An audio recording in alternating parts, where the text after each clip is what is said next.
So, welcome, ladies and gentlemen. It's a great honor and pleasure to host this session with Aleksander, Aamodt, Kilde. And the topic of this session is what heroes do differently. And I first of all will perhaps tell some words about your biggest achievements, so that everybody realizes that you are really a hero. For me, you are one. You have 6 titles in the World Cup, 1 or 3 in the Super G and 3 in the downhill racing. You won the overall World Cup title 2019-2020 and the discipline title 2016 in Super G. You have in your career so far 20 podium places achieved. So this is really a lot. And do you personally feel as a hero? Well, actually not. You know, not?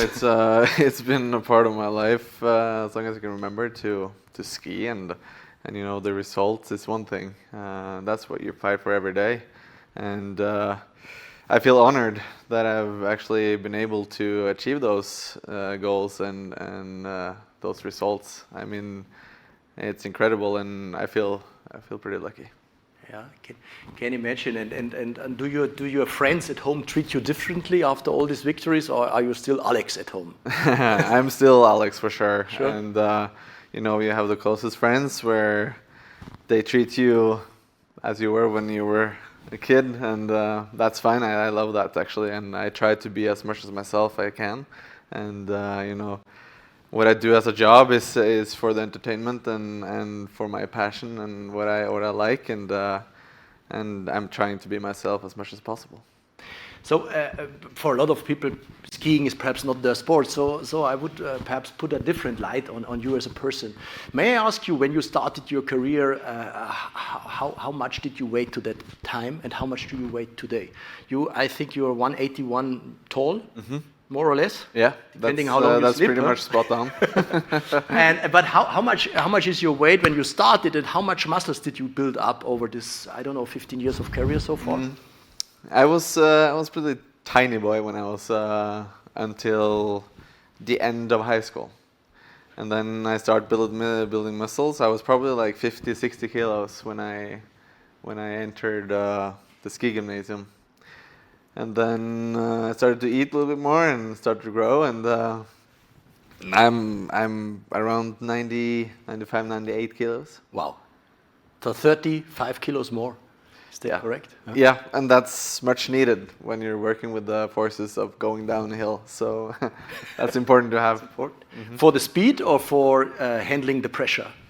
It's a combination of a lot of things. Of course, for the speed, you want to be fast, and weight is fast, but you have to control it as well. Yeah. So I can't be 150 kilos because then I can't really turn anything. Yeah. So there has to be a combination of good physique and also keeping the momentum and the weight for gaining some speed. So for the people out there, I mean, who are not in skiing, and how much is your PR in bench press and in back squats? Share that with us. I did my PR in the bench press the other day, actually. Today? No, 2 days ago. 2 days ago. Yeah. Okay. And how much is that? That was 140 kilos. 140 kilo. Yeah. So that was fun, but that's not the most important thing for a skier, of course. The legs is the most important. And in squats, I've done 220 kilos, which is something you don't need as a skier to have that much, but I thought it was fun to try, and I managed pretty okay. So don't try it out at home, huh? You have to build up muscles for 10 years. So I think it's really impressive, and that's why I mentioned how much you progressed over all these years, and how much your capabilities improved over all these years. I was also asked, I don't know if you know me, I'm Wolfgang Jenewein, I'm a professor at University of St.Gallen, and I focus in my research mainly on leadership and high performance.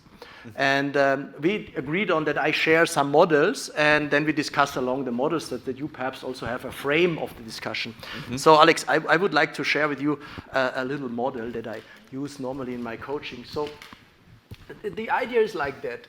We have all of us, we are having a scale. This is the scale. Mm-hmm. And then we have here resources, right? And there you have demands. Okay? So it's always important that you have more resources than demands. Mm-hmm. That's a good point. That's a good point, huh?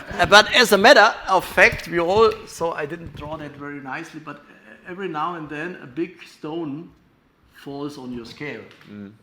Like for you, the injury in January Exactly, yeah. 2021. So the question is, do you have enough resources to handle that new demand? Mm-hmm.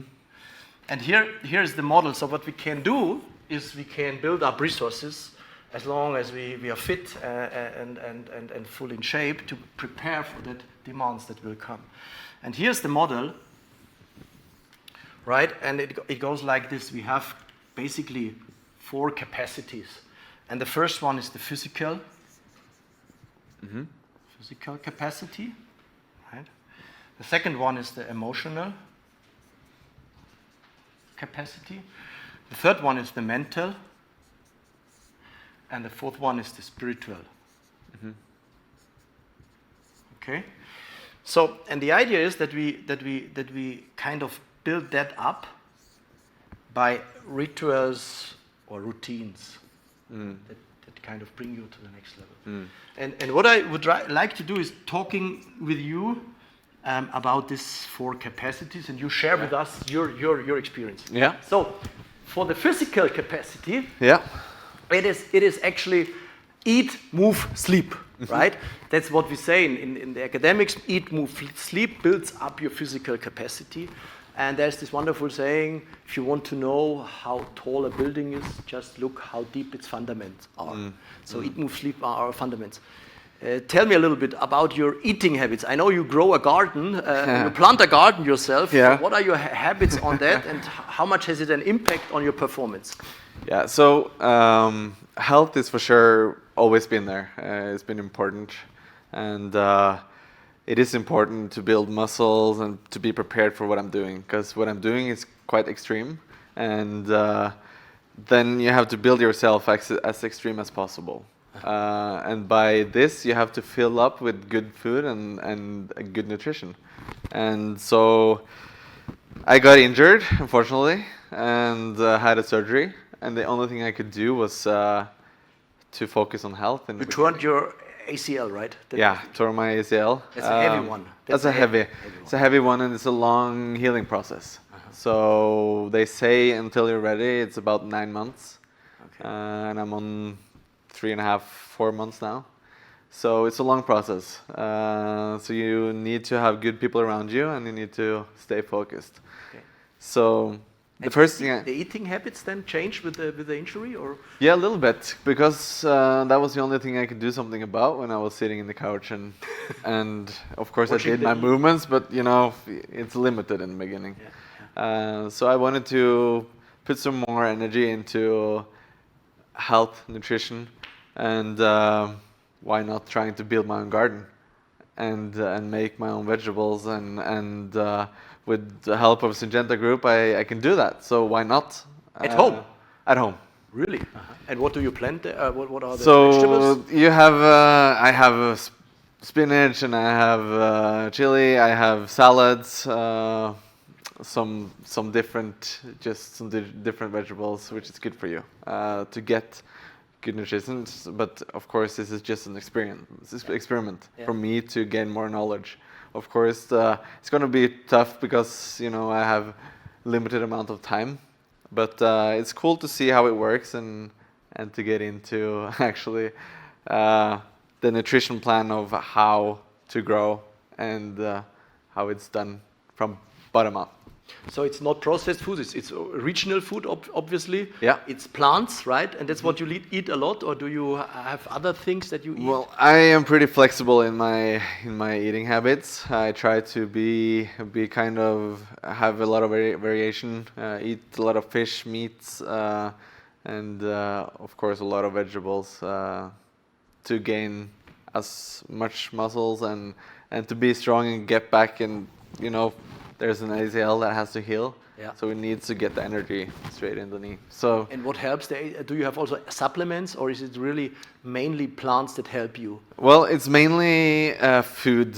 Of course, I take omega-3, and I have some gelatin, if you know what that is. Also, what I take for the ligament, and then I have some creatine to make it to help it grow, and also to maintain the muscle from after the surgery. So a lot of proteins together with some carbs. So there's a mix of a lot of things. So you prioritize really what you eat, and you have let's say an eating plan or an Pretty much plan. Yeah, I had a nutrition plan, at least for the first weeks where I was really strict, but now I feel like it's more to eat enough, so I'm going around not being hungry, and I know that my body is actually taking in the energy that's needed after the crash, and also to get back on track. So let's talk about sleeping habits. Do you sleep enough? Is sleep important for you as an athlete? Yeah, especially when you train a lot, and I mean, it's the best recovery you can have. The body recovers best when you sleep. Yeah. So I try to always get 8 hours. 8 hours every day. 8 hours every day. That's my goal. Of course, that's not always possible when you have to wake up early, or the day is not longer than it is. So I mean, I always try to have a goal at 8 hours, and if I can manage to do that, then You always go to bed at the same time, or every day differently? Or? yeah, pretty much the same time. Then either I get a little bit less than 8 or a little bit more. So, but I try to stick to the same routines, because then the body get used to it, and I feel the same the next morning, and that's what I keep in mind. What I've learned, I mean, there are top athletes like you, Roger Federer and Tom Brady, who are super old for what they're doing, right? Yeah. And they both sleep more than 10 hours on average. Yeah. More than 10 hours, both of them. And they say, like you heal when you sleep. You heal when you sleep. So prioritize recovery, prioritize sleep. But do they sleep then 10 hours during the night, or do they have a nap during the day? So is it in total 10 hours, or is it more? To be honest, I don't know about Roger Federer, but I know Tom Brady, it's thoroughly 10 hours. Okay. Through. Yeah, wow. Yeah, that's impressive. And I think there's something in our society which is really completely underrated, how important sleep is. When I see some top managers, that we all sleep and there's nothing else to do anymore. Yeah. But for athletes, it's absolutely necessary that you prioritize sleep and that you have your rhythm around it. Moving. Yeah. Habits. And moving is training. It's training, yeah. So this is where I use a lot of time, and also as an athlete, that's pretty normal. And combined, so everything is kind of a circle. So you wake up in the morning, you eat good breakfast, and then you go train. And then you train hard, and then when you're done, you're pretty tired, but you have another training in a couple hours. So then, of course, it's this cyclist that goes, and you know about it. You're CrossFitter, and that's you need the recovery to be back on the track again. Yeah. And of course, that's where you break down the body, and then you have health and sleep that builds it up again.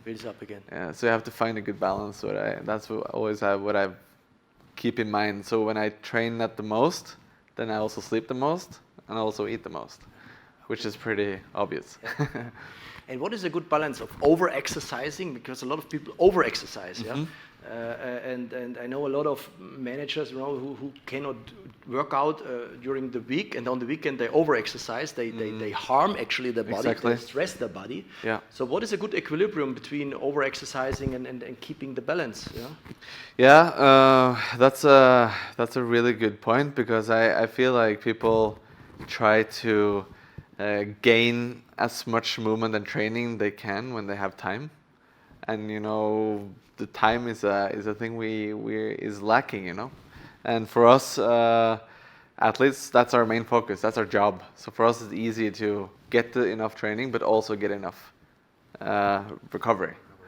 But for people that has a normal job and has to work long nights, then maybe prioritize that first, and then you can have some training, but probably take it a little bit easy because you don't want to break your body down too much. And this is what I feel like happens, where you have now it's weekend, I have 2 days off, and let's go for a 7 hours bike ride, and and then you're back on Monday, and you're just like, what? I feel like shit. But you also have coaches, right? That say, "Hey, Alex, don't overdo it. Alex, it's too much," right? Or do you listen to your body more than to your coaches? We have a pretty tough program. Yeah. Which is the benchmark. This is something we should actually manage to do, but of course everyone reacts a little differently. So in our team, there's always some people that reacts different to training than other people. And then we individualize the training a little bit. So, of course, if I feel really tired when I wake up in the morning and I know I have a really tough day, then I use the first half an hour on the training, on the session, to feel out if my body is ready for it, or else I'm just adjusting to it and see how it works. Then you skip it? Or no, I usually don't skip it, but I find other things to do that's better for me. And this is a balance I work with every week and every day, and try to be smart about it. And the older you get, you're more experience. More experience, and you know what your body needs, right? Yeah. Exactly. Next point, emotional capacity, right? Emotional capacity. So in the literature, we talk about there are resilient emotions and non-resilient emotions. Like non-resilient emotions like anxiety, fear, anger, guilt, embarrassment, shame.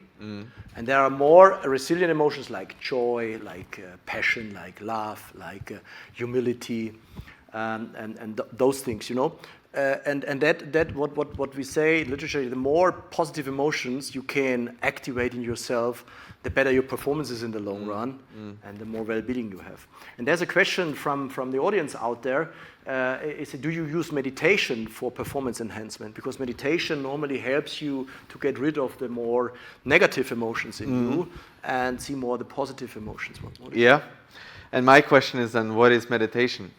Because meditation can be a lot of things. Of course, I'm not sitting down in the snow doing this, but I have some processes where I go into the breathing, focus on my breathing, trying to, of course, take down the nervosity and also maybe take a minute to relax and take down the whole stress factor a little bit.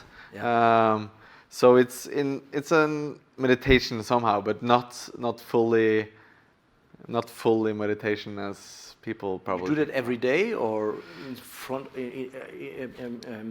before great races, or when do you? It's more when I feel nervous and there's a lot of pressure. During a normal day, I don't really use it that much. Of course, if I have something I have to be really prepared for, then I use my techniques. But no, not more than that. Okay. No. Okay. Another thing, I mean, the injury, right? It happens to all of us every now and then, especially as an athlete. So, and an injury normally brings us in the beginning in a negative mood. So you're disappointed, you're sad because you miss your goals for this year. Yeah. You have financial impacts, I guess, right? So. And how do you activate yourself then, looking into the positive sides in such a situation? Yeah, injuries, especially in sports, are bad because you basically lose your job, like you said. And this is something you can dwell about, and it's bad, and the life is boring, and now what do we do? Yeah. But. There's also other things in life you can do when you're injured, and I always think when something happens, make the best out of it. And this time it did, and what I could do was just focus on getting back as fast as possible. And by doing that is to wake up every day and keep that in mind. I want to get back as fast as possible, and because skiing is what I love. And I think also For people having a normal job, that's the same. When you're home, like now, COVID, a lot of people lose their job. Try to imagine how to get a new job or stay motivated of keeping the spirit high. Right. And don't go down in the basement and stay there. Yeah, you have always choices in life. I mean, there's an interesting saying of Viktor Frankl. I don't know if you heard about him. Viktor Frankl once said, between stimulus and response. As stimulus is your knee injury, and your response, there is a space, he said. And in that space is your power to choose your response. And in your response lies your growth and your freedom. Yeah. You know what I mean? Yeah. That gives me, I mean, I also injured my knee, as you know. Yes. And same situation now. Huh? Same situation, but I also think about Frankl in these days. Okay, this is a stimulus, and it's a question about my response now. Yeah. And you said something interesting when we talked about it. You said, hey, the injury is also a lesson that life gives me. Yeah. And what do you learn from that lesson? It's a new challenge. Right. This is a situation, especially for me. Of course, people have more injuries, had plenty of injuries, but for me, it's the first one, and it's a new challenge. And now I can cope to that and say, well, I knew it was a part of the sport and a part of the risk, and now it happened. So why not try to learn from it instead of just laying there and wait for it to get better? Right. And what do you learn from it, Alex? Well, the health situation, like nutrition, I got into that, and now I know actually how the body works and how fast my body's breaking. Yeah, and also how fast it goes away. Yeah. Like I have big legs. Yeah. But my I can tell. They're huge. But my right leg was after, I don't know, probably 3 weeks. It was half the size as the left one. Really? So it happened like this. And that shows how fast the body reacts to something that's not right. And then you know how to build up again, and you learn about the process. So, but what I find really cool is that when you stay positive and you have sort of an image in your head of how it's going to look, then it goes faster than you think. Interesting. To come back again. There's this saying in the sports world, I come back stronger.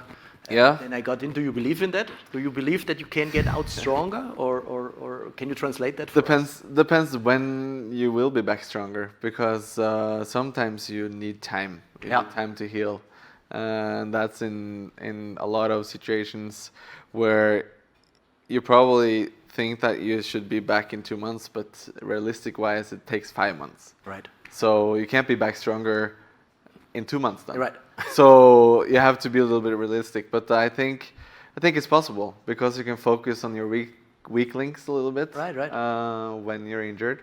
You lose a little bit on the strength part, but you gain a lot of experience, right? Yeah, exactly. So we will see a better Alex. Well, I hope so. Yeah. That would be cool. I'm sure. So let's go to the next question. To the next dimension, the mental capacity. Yeah. And the mental capacity, I mean, there's always some interfaces, but mental capacity mainly is that you're capable to focus yourself fully in the moment. You're in the moment. You're not distracted by anything else. You can be fully there and focusing 100% what you're doing. You know, that's mental capacity. Yeah. I once worked with Vladimir Klitschko, and he said in the ring, it's so important that you're in the moment. He said, if you control your mind, you control everything. Yeah. It's not about the referee, it's not about the opponent, it's about you and your focus. Yeah. And there's a question to that. Before starting a race, you normally go through, this entire race in your mind, right? Mm-hmm. And you activate your plan and for our visualizing it, yeah. Is that something that activates your mental capacity, or does it help you to be in the moment? Yeah, so you can take an example. When we have a downhill race, we have, you have minimum two training days in the same racetrack. So it's like Formula One. If people know Formula One, of course they do. But so you have 2 days of training in the slope. So already there, the mental game for that Saturday starts. And you have to prepare yourself, you have to visualize, and that starts with trying to make a picture of how it's going to be. And by this, how the situation is going to be, how you want to perform, how are you actually skiing that course. And for me, that's I have an image. It's hard to explain it, but it's one image I have, which is, aggressive position, full gas, and I have a plan going through the course, and I know every jump, I know every turn, and this is somewhere you work with the mentality and to visualize how it's going to be. Mm-hmm. And you also know exactly when you start activating the curve, or you have certain spots in the slope that you say, here I have to take the turn, or do you do it intuitively during the race then? The timing of entering turns and how you handle the situations comes a little bit from the speed, how fast it is, how icy it is it snowing, is it sunny? So everything is kind of mixed together, but you have, I think, the best people in the world over a longer period. They have a really good mental capacity of visualizing the speed and how the feeling actually is going to be when you're racing. Because coming there and knowing that, this is I have full control, I can just do it. Just now I enter, I go on the outside ski and I fully hit that turn perfectly, and then you get the speed with you. And you dreamt about it in the night before already? Maybe you did. Maybe. And so let's talk about Kitzbühel, Alex. Sorry, we have to talk about Kitzbühel. I know you never won Kitzbühel, huh? No, I never did. But that's a big goal. That's a big goal, huh? But Kitzbühel mentally, I guess, is the biggest challenge, right? Wengen, of course, as well. Wengen, Switzerland, and Kitzbühel are the two top races, I would say. But let's talk briefly about Kitzbühel. I mean, there is a lot of fear. You can really grasp the fear, right? Yeah. And you can see people really calming down. I remember Matthias Meyer, when he won the last time, he was standing there in the starting box, right? And you could really see how he calmed down. Do you know that picture? Yeah. He looked down in the valley, and you could see he will win. Definitely. You know what I mean? Yeah, he have control. And why can't you do that all the time? He take control over the situation. Yeah. And Kitzbühel is probably the hardest race to actually control, because it's frightening. It's a lot of people, and it's a lot of hype. Yeah. And then when you stand on start, there's people literally 10 meters from you, yelling, "Come on!" Come on! And this is the same in Wengen. Come on, full gas, And then you actually. And then the adrenaline rose. Yeah, you, right? And then you can get you have nervous, goosebumps then, or what do you have then? Goosebumps? Yeah, kind of goosebumps, but that's when you're not in focus. So if you're in focus, then you just block it out. You don't even notice it. Okay. And this is always harder when it's more fair. You feel like you probably don't have that good of a plan. Yes. You think about everything else. What if I don't make that turn? What happens? And the consequences are tough. Pretty high. Yeah, it's tough. Usually you go straight into the net, and then you're. I mean, you risk your life, right? Actually. That's to put it on the tippy toes, but that's for sure. It's a lot of risk, and if you fall, it's a big chance of getting injured, and you don't want to get injured.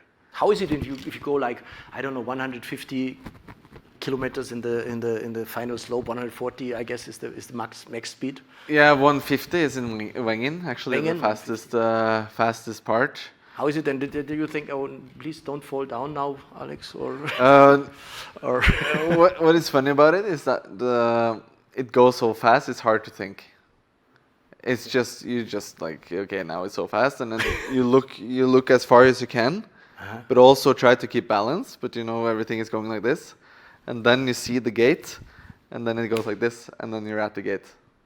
Amazing. So it's more of a inner control that you have to have, and by experience you control it better. But of course, it's 150 is fast. That happens only 10 seconds during a season. So So I take out from that the mental capacity, so be in the moment, blocking out everything. As you said, that is a big lever for success. Yeah, and focus. And focus. Do you have a ritual for that to focus? Is it this mental game going through the slope, or do you have other rituals?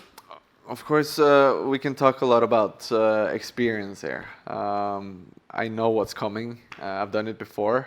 I'm prepared. I'm ready. Okay. And this makes you understand what you want to focus about. Instead of standing on start and I actually don't know what I'm doing. And that's the same in everything you do. If you have a presentation as well, it's so much easier to have presentation when you actually know what you're talking about. So experience is yeah. And preparation. Preparation, yeah. And having a plan, like you said, right? Exactly. And I would like to share with you, I talked to Sebastian Steutner 1 week ago, the big wave surfer. Yeah. Crazy guy. Yeah. And he's actually also risking his life, right? Of course. And I was asking him, I mean, what happens if you fall down on a wave of 30 meters? What happens then? He said, hey, Wolfgang, you go down by 30 meters. The wave drags you down 30 meters below water. And then the most important thing is stay in the moment and relax. Yeah. He said relax. Yeah. And let the forces do their job, right? Yeah. You cannot win Don't against fight against them. Don't fight against them. Calm down and trust in your body and in your plan. Yeah. Because he has a plan to come back. Of course, yeah. You know, and is it similar to you? You also have your plan, trust the plan. If something is going wrong, calm down. Yeah. So we have a lot of preparation, you know, from, as I talked about, from the training days. We have a lot of video analysis. We watch the perfect line. And then, of course, that's always the plan. Yeah. And then when you stand on start and you have a list you go through, and this is my plan, and then you feel like the energy you get from visualizing that, to put that into the hill, that's the key. That's key. And that's hard. But that needs training and experience. And as long as you're good prepared, then it's easier to do. Excellent. Thank you so much. I think that helps a lot. Last thing on this model is the spiritual capacity. And as it says, it's about what is your belief? Why do you doing this? For whom? And what gives you extra energy? What is the reason why you're doing it? You could put it like that. So is there a bigger reason behind all that efforts that you do? I mean, you practice every day, you risk your life, you do a lot of things. There must be a bigger reason. Yeah. Well, there's for sure passion for the sport. That's my passion for the sport, and that I want to do. I just love what I'm doing, and this has been my life since I can remember. And I know what makes me happy is achieving goals I've been working for so long. What is your biggest goal, your biggest dream in that sport? My biggest dream is for sure to win the overall. I always said that would be my biggest goal. The overall? Sorry, I didn't get it.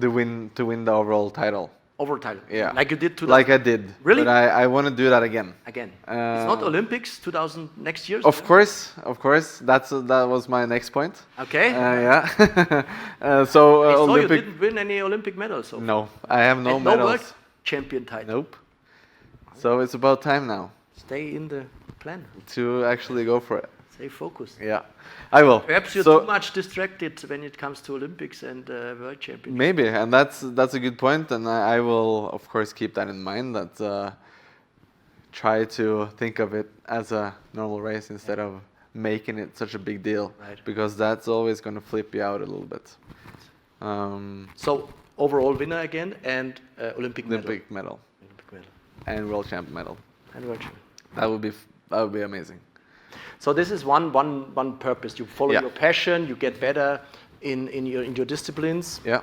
Are there any other things? And alpine skiing is a sport. It's fun to watch, and it's entertainment.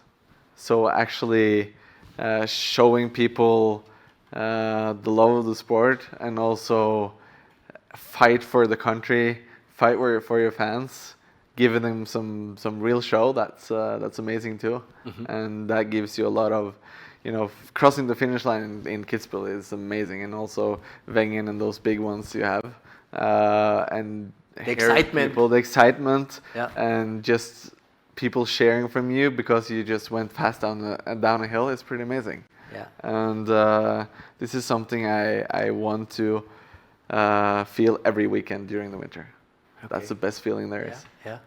Yeah. You're dependent from that feeling. Huh? Yeah, a little bit. And also, the third point is traveling around with a group of people, fighting for those tiny hundreds, working together to be, top-notch athletes and. With your team or with your colleagues? Yeah, with my teammates. We are a group of, I don't know how many people, probably 20 approximately. And we try to... And is it fun? It's a lot of fun. Really? And this is what is the biggest joy in traveling with these guys? So the biggest joy is that you actually, it's like the whole year boy trip, kind of. But a really professional one. Really? So there's no alcohol and there's no, it's pretty strict. But it's still funny. It's a lot of fun. You don't need alcohol for... No, you don't need. So we have a lot of fun, eating dinner around the table, but also on the hill to share experiences, to actually, everyone has the same goal. They want to be the best in the world. And then trying to do that together, that's... Yeah, listen, Alex, and what I really think is interesting, you are in finishing line and you finish up first and you are ahead of all the competitors.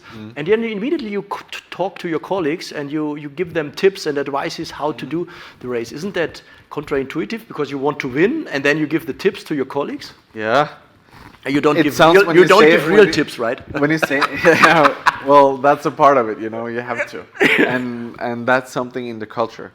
I know if I give something, I get something back. And we call ourselves attacking Vikings. And that's the culture. That's our spirit.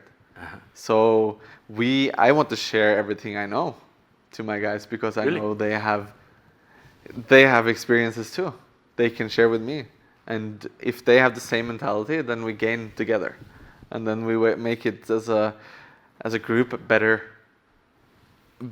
results in the end, unless you're there alone and not sharing anything. I think some football teams could really benefit from that tip. Yeah, and also which is kind of unique with that is that alpine skiing is an individual sport. Yeah. But without the team, you're not even close to even make top 10. It's top 30. It's incredible. Incredible. So I think I take out your purpose or your spiritual capacity is in three directions, and that's actually interesting because you said first of all I do think what I love, right? I get better in things that matter to me, and that's actually also what the research says. You get fulfillment if you get better in things that matter to you. Yeah. Unfortunately, a lot of people don't do what they really love. They do what brings money. Exactly. So how important is money for you? Well, is it not for the money? It's important because you have to get food to get fit, and you have to coaches. You have to also live. Yeah. So it's for sure important, and that's also one point. But I've never had that as a focus. No. Because joy is what drags you around and what takes you somewhere. And if that's the main focus, then the life is going to be so much fun to live. So. Good. I believe you. Yeah. I believe you really. Second thing is that you said what is your purpose is also the boy group that you said that you're having the community, and this is actually something which is also important for us as humans. We find fulfillment in a camaraderie, in a social belonging. Yeah. And the third one, if I may finish that, is that you said excitement for the fans out there, that you give something to the people and you get something back. This is one big driver for all the efforts that you're doing. Mm-hmm. And if you look at the bigger picture, sports are, it's for the world important somehow. But if you look at it in a different perspective, then it's not so important. Right. But right now, in COVID times, when it's not much happening, everything is cancelled, socializing is hard, then have been able to turn on the TV and watch soccer, tennis, golf, and also alpine skiing and snow sport is important. Right. It's important for the mental health, and you could just see that now in the situation we're in. It's sport can give something too. Give something back, right? Yeah. Right. I absolutely agree. So there was a question from the audience. Yeah. Looking back, I don't know, in 30 years with your kids, perhaps with your grandkids already, what should be your legacy? What do you want to leave behind? So I want to leave behind a life with a lot of joy and that I've actually had fun doing it. And of course results and victories and all that comes by, but actually traveling around with a group of people, that is something I can look back at and tell stories to my future kids and also gaining experience of the world in general, see different cultures, experience different countries, and also be able to do what you love for being your life is kind of incredible. And to be able to look back at that in 30 years is going to be pretty incredible. So you could also be kind of a role model for your kids, that you followed your dreams and that you lived a life full of fulfillment. Yeah, and I've had parents that's always been there, and I could do whatever I wanted to do, and that's perfect for me to see that it works. And for me, when I get kids, that's going to be one of the points I'm going to let them choose. And it's a lot of things to do in life, and sports is one of them, and it's amazing. Yeah, thank you for the spiritual capacity. If you're interested, because you talk about kids and so on and so forth. As you know, I also work out 5 times a week, and I have in my little gym, I have a wall where it's written about why I fight, and I wrote there for my sons and daughter who get stronger and fitter every day. Yeah. So when you get older, I promise you want to stay healthy for your kids. Yeah, cool. To be a good role model. Right, real role model. That's a big motivator, at least for me. Yeah. So there's another question. We're coming to the end. We have 3 more minutes to go. Is there a specific method which helps you to overcome the fear of failure? We went around that already, I guess, when we talked about the mental capacity. We talked a little bit about experience and preparation. Right. And this is actually, for me at least, the biggest points. So if I know I've done the job, I've trained enough, I've visualized enough, I watched enough video, and I'm prepared physically and also mentally, then fear is not a question. There's no fear anymore. Nope. Okay. And of course, first time I was skiing Kitzbühel, that was quite frightening. Scary, huh? Yeah, that was really scary. And I remember just fighting myself down, and I was just. And didn't your mother call you, Alex? Don't do it, Alex. No, she was keeping it to herself. Okay. So that was fine. But I crossed the finish line. Yes. And I said to myself, well, I'll never do that again. Really? I'll never do it again. Why? Because it was such a frightening feeling the whole way for 2.5 minutes. And I said and then it took probably 5 minutes, and I said, well, let's do it better tomorrow. Really?